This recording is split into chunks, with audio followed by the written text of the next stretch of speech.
What is up, guys? It's me, Vic723, with some PlayStation 4 Battlefield 4 TDM gameplay on Zavod 311 with the AK-12 for you guys to enjoy. This was recorded at the press event I went to in Sweden. Today I'm going to be talking Xbox One versus PS4, as I'm one of the few people in the world, I think there's only one other person who's actually played, other than the DICE people themselves, that's actually played multiplayer Battlefield 4 on both consoles. I got to play it on PS4 out in Sweden about 2 weeks ago, and we weren't able to play Xbox One there because the code wasn't finished.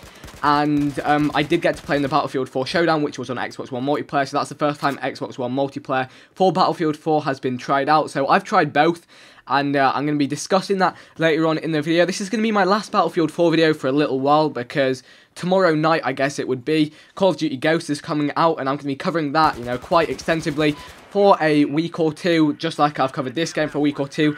And then later on, things will return to kind of more of a 50-50 blend. If you want to see the week's worth of content I've put up, the Battlefield 4 playlist will be linked in the description, and there'll be an outro at the end of this video with plenty of those videos for you guys to check out. So before I dive into this topic, I just want to let you guys know that this is entirely my own opinion, and I'm going to try and remain as neutral as possible.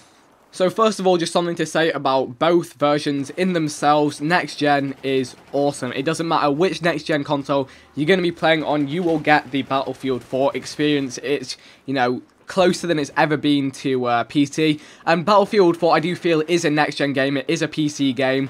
It feels so much better on next gen. It feels like a kind of watered down version on current gen consoles. And some people do enjoy that, the smaller maps, the smaller modes. But personally, I'm gonna not touch it on console until we have next gen available.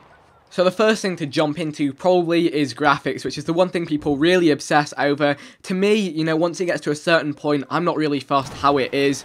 I wouldn't, let it sway a decision for me either way. I'm gonna get both consoles and play on the one that most of my friends play on, whichever that one is. So, the graphics, they look very similar. I couldn't tell any discernible difference between the games. The only thing I did actually notice was that the Xbox One version seemed a little more vibrant than the PlayStation 4 version, sorry. However, I was told that PlayStation 4 ran at 900p, that's 1600 by 900, and Xbox One was at 720p, so that's 1280 by 720, so a slight difference there, but nothing, that noticeable, especially when they're both scaled up to 1080p. Also, one thing I noticed was the frame rate seemed a little bit higher on PlayStation 4, a little bit smoother, but again, I've played, development builds of both of these. It's still a while until the consoles come out. Neither game was in final code, so differences may still come about, so it's not, the final verdict, and honestly, I'd say, to me, there was no difference. That's just my personal opinion, but I felt that both games ran really well, the controls worked really well, didn't really notice any bugs with either.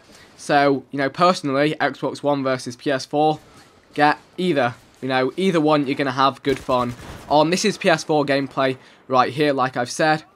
Also, what I've said about multiplayer, again, applies across to the campaigns. I played both the campaigns. I posted the whole campaign on Xbox One on my Let's Play channel, and again, the cinematics and everything looked very good, very similar on both of them. To the untrained eye, there's not going to be a huge difference between PC and console gameplay, especially once it's been uploaded to YouTube and they've capped it to whatever bitrate they usually do. So, with regard to both of those, I'd say, I wouldn't worry either way, no matter what console you're picking it up.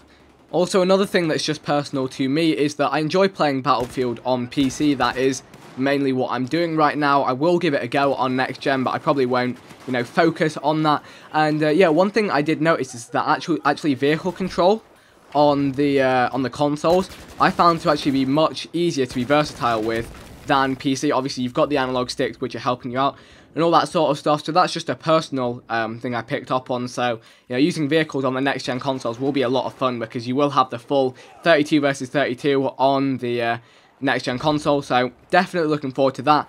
And that's pretty much all I have to say on the subject. Those are my thoughts, my impressions, and basically really just to let you guys know that, there isn't a huge difference. Both versions are really good fun, and a huge step up. So thank you very much for watching. I do hope you enjoyed. If you did, feel free to leave a like rating. Let me know what your thoughts are in the comment section below.